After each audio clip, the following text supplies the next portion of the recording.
আসসালামু আলাইকুম, আমি লাবণী রহমান চলে আসলাম আরও একটি রেসিপি নিয়ে। আমড়া দিয়ে বাটা মাছের চচ্চড়ি।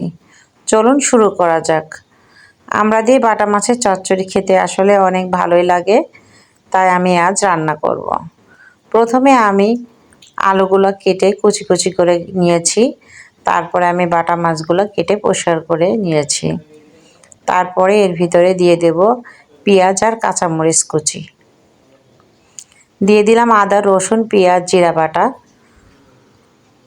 হলুদের গুঁড়া, ঝালের গুঁড়া এবং ধনিয়া গুঁড়া একসঙ্গে আমি দিয়েছি স্বাদ মতো লবণ আর রান্নার তেল দিয়ে আমি এর ভিতরে রান্নার তেল দিয়ে দিলাম।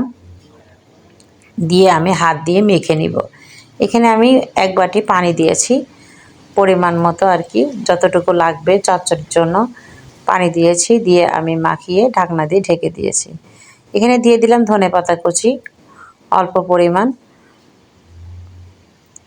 দিয়ে দিলাম আমড়া কুচি কুচি কুচি করে নিয়েছি। আমড়াগুলো কেটে আমি উপর দিয়ে দিলাম। ঢাকনা দিয়ে ঢেকে আমি কিছুক্ষণ জাল করব।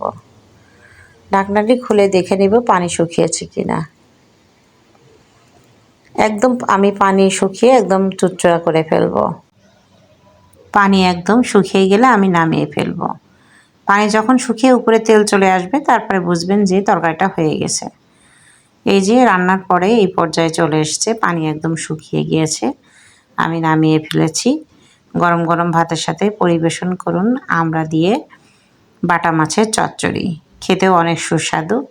আমার ভিডিওটা যদি আপনাদের ভালো লেগে থাকে তাহলে like, comment, share and subscribe করে দিবেন। ভালো থাকুন, সুস্থ থাকুন। আল্লাহ হাফেজ। Thanks for watching.